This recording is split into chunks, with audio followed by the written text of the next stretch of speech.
CRO optimised website ಹೇಗಿರಬೇಕು ಅನ್ನೋದು ನಾನು ಈ ವಿಡಿಯೋದಲ್ಲಿ ಅಂದರೆ ಈ ಒಂದು ಸೆಕ್ಷನಲ್ಲಿ ಹೇಳ್ತೀನಿ. ಓಕೆನಾ? ಸೊ ಇಲ್ಲಿ ನಾನು 2 ಎಕ್ಸಾಂಪಲ್ ತೊಗೊಂಡಿದ್ದೀನಿ. ಒಂದು ಒಳ್ಳೆ ವೆಬ್ಸೈಟ್, ಇನ್ನೊಂದು ಕೆಟ್ಟ ವೆಬ್ಸೈಟ್. ಒಂದು ಭೂತ ಬಂಗಲೆ, ಇನ್ನೊಂದು ಅರಮನೆ. ರೈಟ್? ಈಗ ತೋರಿಸ್ತಿರೋ ವೆಬ್ಸೈಟು ಇದನ್ನೇ ಮಾಡೋದು. Okay right? Because end of the day emails ಏನಕ್ಕೆ ಕಲೆಕ್ಟ್ ಮಾಡ್ತೀವಿ? ರೆವೆನ್ಯೂ ಜನರೇಟ್ ಮಾಡಕ್ಕೆ. ರೈಟ್? ಆ ಹೆಡ್ಲೈನ್ ನೋಡಿ. ಹೆಡ್ಲೈನ್ ವೆರಿ ಕ್ಲಿಯರ್ ಆಗಿದೆ ಇಲ್ಲಿ. Right? Turn your emails into revenue and one sub heading. Right? Win new customers with the number 1 email marketing.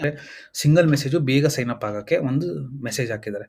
Right? ಇಲ್ಲಿ ನೋಡಿ. ಇಲ್ಲಿ ಟೆಸ್ಟಿಮೋನಿಯಲ್ಸ್ ಹಾಕಿದ್ದಾರೆ. ಯಾರ್ಯಾರು ಇವ್ರ ಪ್ರಾಡಕ್ಟ್ನ ಯೂಸ್ ಮಾಡಿದ್ದಾರೆ ಅಂತ. ಸೊ ಅಂದರೆ ನಿಮ್ಮ ವೆಬ್ಸೈಟಲ್ಲಿ ಒಂಥರ ಮನೇನ ಯಾವ ಥರ ತೋರಿಸ್ತಾ ಇದ್ದಾರೆ ಅಂದರೆ ನೀವು ಗ್ರೇಟ್ ಅನ್ನೋ ಥರ ತೋರಿಸ್ಬೇಕು. ರೈಟ್? ಸೊ ಇಲ್ಲಿ ಕೆಲವೊಂದು ಪ್ರಾಡಕ್ಟ್ ಇಮೇಜಸ್ ತೋರಿಸಿದ್ದಾರೆ. ಅಂದರೆ ನಾವು ಅಕಸ್ಮಾತ್ ಮನೆ ಕಂಪೇರ್ ಮಾಡಿದ್ರೆ ಬಾತ್ರೂಮ್ ಯಾವ ಥರ ಇದೆ, ಹಾಲ್ ಯಾವ ಥರ ಇದೆ, ಬೆಡ್ರೂಮ್ ಯಾವ ಥರ ಇರುತ್ತೆ. ಸೊ ಇದೇ ಥರ ಇಲ್ಲಿ ಕೂಡ ಸೇಮ್ ಕಾನ್ಸೆಪ್ಟು ಆ ವೆಬ್ಸೈಟ್ ಹೆಂಗಿದೆ ಅನ್ನೋದು ತೋರಿಸ್ತಿರ್ಬೋದು.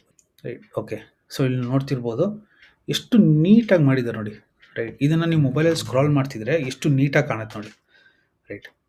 ಈ ಥರ ಇರಬೇಕು ಎಕ್ಸ್ಪೀರಿಯನ್ಸ್. ರೈಟ್? ಅಕಸ್ಮಾತ್ ಈಗ ಕೆಲವೊಬ್ಬರದ್ದು ಕನ್ವರ್ಷನ್ ರೇಟ್ನ ಆಪ್ಟಿಮೈಸ್ ಮಾಡೋದು, ಅಂದರೆ ಕನ್ವರ್ಷನ್ ರೇಟ್ನ ಬೆಟರ್ ಮಾಡೋದು. ಸೊ ಕನ್ವರ್ಷನ್ ರೇಟ್ ಏನು? ಎಷ್ಟು ಜನ ನಿಮ್ಮ ಆ್ಯಡ್ನ ನಿಮ್ಮ ವೆಬ್ಸೈಟಿಗೆ ಬರ್ತಾರೆ, ಟ್ರಾಫಿಕ್ ಎಷ್ಟು ಬರುತ್ತೆ, ಎಷ್ಟು ಜನ ಕನ್ವರ್ಟ್ ಆಗ್ತಾರೆ. ನಾನು ನಿಮ್ಗೆ ಎಕ್ಸಾಂಪಲ್ ಕೊಟ್ಟನಲ್ಲ, ಒಳ್ಳೆ ವೆಬ್ಸೈಟಲ್ಲಿ ಇದ್ರೆ ಕನ್ವರ್ಟ್ ಹೆಂಗೆ